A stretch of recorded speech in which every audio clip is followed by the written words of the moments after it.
Bayangkan semua energi di alam semesta, semua materi, semua cahaya, dan semua kekuatan yang pernah ada atau akan ada. Sekarang, bayangkan energi itu dipadatkan menjadi titik yang lebih kecil dari atom, sebuah titik yang sangat kecil namun sangat padat dan panas. Inilah Big Bang. Big Bang bukanlah ledakan di luar angkasa. Ini adalah awal dari ruang dan waktu itu sendiri. Big Bang adalah perluasan ruang angkasa itu sendiri. Ruang angkasa mulai mengembang dari titik yang sangat kecil dan terus mengembang hingga hari ini. Itu terjadi di mana-mana sekaligus, sekitar 13,8 miliar tahun yang lalu. Pada saat itu, seluruh alam semesta berada dalam keadaan yang sangat panas dan padat. Big Bang menciptakan segalanya, ruang, waktu, materi, dan energi. Semua yang kita lihat dan rasakan berasal dari momen ini. Pada saat-saat pertama, alam semesta sangat panas dan padat. Suhu dan tekanan yang sangat tinggi mendominasi. Tapi alam semesta mengembang dan mendingin dengan cepat. Dalam hitungan detik, suhu mulai turun, memungkinkan partikel-partikel dasar terbentuk. Saat mendingin, energi berubah menjadi partikel. Partikel-partikel ini adalah blok bangunan dasar dari semua materi. Partikel-partikel ini akhirnya membentuk atom, blok bangunan dari semua yang kita lihat. Dari atom-atom ini, bintang, planet, dan galaksi terbentuk, menciptakan alam semesta yang kita kenal sekarang. Berabad-abad yang lalu, para ilmuwan mulai bertanya-tanya bagaimana tata surya kita terbentuk. Mereka mengamati bintang dan planet, mencari petunjuk. Pada tahun 1200-an, dua ilmuwan, Immanuel Kant dan Pierre-Simon Laplace, memiliki ide yang serupa. Mereka mengusulkan hipotesis nebula. Ide ini menyatakan bahwa tata surya kita terbentuk dari awan gas dan debu raksasa. Awan ini, yang disebut nebula, adalah sisa dari Big Bang. Hipotesis nebula menjelaskan bagaimana satu awan dapat melahirkan bintang dan planet-planetnya. Ini adalah teori utama untuk pembentukan tata surya saat ini. Bayangkan awan gas dan debu yang sangat besar, mengambang di angkasa. Inilah nebula matahari kita, miliaran tahun yang lalu. Gravitasi, gaya yang menarik benda-benda, menyebabkan awan ini perlahan menyusut. Saat menyusut, awan mulai berputar. Perputaran tersebut menyebabkan awan menjadi pipih seperti piringan. Di tengah piringan ini, materi menggumpal. Gumpalan itu tumbuh lebih besar dan lebih padat. Akhirnya, tekanan dan panas di pusat menjadi sangat kuat sehingga nuklir dimulai. Sebuah bintang, materi kita, lahir. Sementara matahari menyala di tengah, sisa piringan terus berputar. Butiran debu kecil yang mengorbit matahari yang baru lahir, mulai bertabrakan. Tabrakan ini terkadang menyebabkan butiran-butiran itu saling menempel. Selama jutaan tahun, butiran-butiran kecil ini tumbuh lebih besar.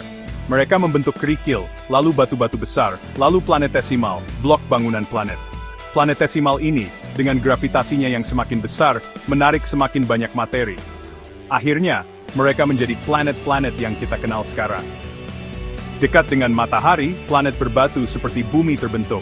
Lebih jauh, raksasa gas seperti Jupiter dan Saturnus mengumpulkan sejumlah besar gas dan es. Masa muda bumi yang berapi-api, sering disebut sebagai tempat lahir yang panas dan berbahaya, adalah tempat yang sangat berbeda. Suhunya sangat panas, dengan permukaan yang cair. Gunung berapi meletus, memuntahkan lahar dan gas ke atmosfer. Asteroid dan komet membombardir planet muda ini. Periode panas dan tumbukan yang hebat ini disebut Eon Hadean. Seiring waktu, bumi mendingin, permukaan yang cair memadat menjadi batuan. Uap air di atmosfer mengembun dan turun sebagai hujan. Kapsendet. Kehidupan, terlihat warbaling sekening flare, muncul matanul ini. Bagian 6, kompetisi kosmik, teori nebula versus ide lain.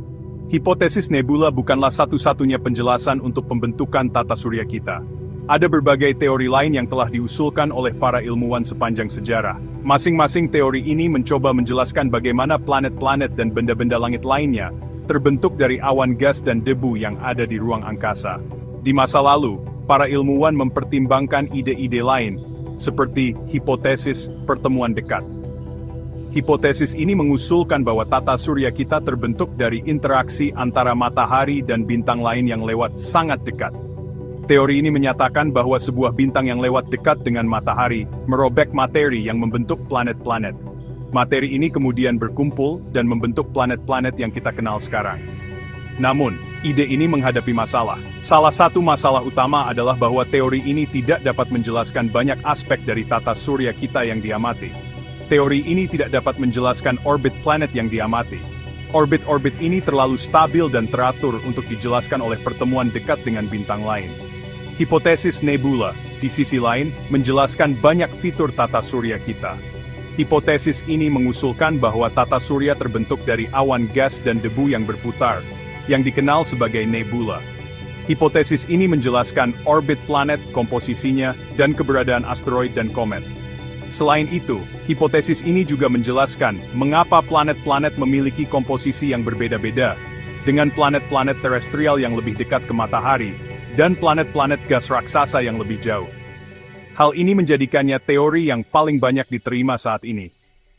Dengan bukti yang kuat dan penjelasan yang komprehensif, hipotesis nebulis tetap menjadi sebuah bermanfaat bagi multiversal kita. Bagian 7. Melampaui halaman belakang kita, nebula di seluruh alam semesta. Ketika kita melihat ke luasnya angkasa, kita melihat nebula di mana-mana. Nebula adalah beberapa objek yang paling menakjubkan dan memesona di kosmos. Beberapa nebula adalah sisa-sisa bintang yang sekarat, mengeluarkan gas dan debu ke angkasa. Yang lain adalah tempat pembibitan bintang, tempat bintang baru dan sistem planet terbentuk. Dengan mempelajari nebula yang jauh ini, kita dapat mempelajari lebih lanjut tentang asal-usul kita sendiri. Nebula memberikan gambaran sekilas tentang proses yang melahirkan matahari kita, planet kita, dan pada akhirnya, diri kita sendiri.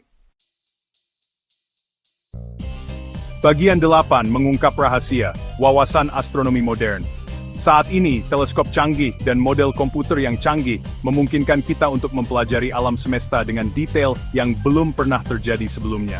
Para astronom dapat mengamati piringan protoplanet, tempat kelahiran planet, di sekitar bintang muda. Mereka dapat menganalisis komposisi kimia nebula yang jauh, mencari blok bangunan kehidupan. Pengamatan ini terus menyempurnakan pemahaman kita tentang hipotesis nebula dan proses yang membentuk kosmos. Setiap penemuan baru membawa kita lebih dekat untuk mengungkap misteri asal-usul kosmik kita. Bagian 9. Alam semesta yang menakjubkan. Tempat kita di antara bintang-bintang. Kisah pembentukan tata surya kita adalah pengingat akan luasnya dan keajaiban alam semesta. Dari awal yang sederhana, alam semesta telah berkembang menjadi sesuatu yang sangat kompleks dan menakjubkan. Setiap bintang, planet, dan galaksi memiliki cerita uniknya sendiri, dan kita hanya mulai menggaruk permukaan dari apa yang ada di luar sana. Dari awan gas dan debu yang sederhana, gravitasi dan waktu memahat sistem planet, bulan, asteroid, dan komet. Proses ini memakan waktu miliaran tahun, dan hasilnya adalah keanekaragaman yang luar biasa dari objek-objek langit yang kita lihat hari ini. Setiap elemen di alam semesta ini memiliki peran penting dalam membentuk kosmos yang kita kenal. Dan di setidaknya satu planet itu, kehidupan muncul, memandang bintang-bintang, dan bertanya-tanya tentang tempatnya di kosmos. Manusia selalu terpesona oleh langit malam, dan dari pengamatan sederhana hingga teleskop canggih, kita terus mencari jawaban atas pertanyaan-pertanyaan besar tentang asal-usul kita. Saat kita terus menjelajahi alam semesta, kita terus diingatkan akan hubungan kita dengan kosmos. Penjelajahan ruang angkasa bukan hanya tentang teknologi dan penemuan ilmiah, tetapi juga tentang memahami tempat kita dalam gambaran besar. Setiap misi dan penemuan baru membawa kita lebih dekat ke pemahaman yang lebih dalam tentang alam semesta. Atom-atom dalam tubuh kita ditempa di jantung bintang-bintang, dan setiap elemen yang kita kenal berasal dari proses nuklir yang terjadi di dalam bintang. Ini mengingatkan kita bahwa kita terhubung dengan alam semesta pada tingkat yang sangat mendasar. Dan molekul-molekul yang membentuk dunia kita, dulunya merupakan bagian dari nebula raksasa yang berputar-putar. Proses pembentukan bintang dan planet adalah siklus yang terus berlanjut, dan kita adalah bagian dari siklus itu. Kita, dalam arti yang sangat nyata, adalah anak-anak alam semesta, terbuat dari bahan yang sama dengan bintang-bintang dan galaksi. Setiap kali kita melihat ke langit malam, kita melihat cerminan dari asal-usul kita sendiri. Masih menemukan rahasia asal-usul kosmik kita. Penelitian dan eksplorasi terus berlanjut, dan setiap penemuan baru membawa kita lebih dekat ke pemahaman yang lebih lengkap tentang tempat kita di alam semesta yang luas ini.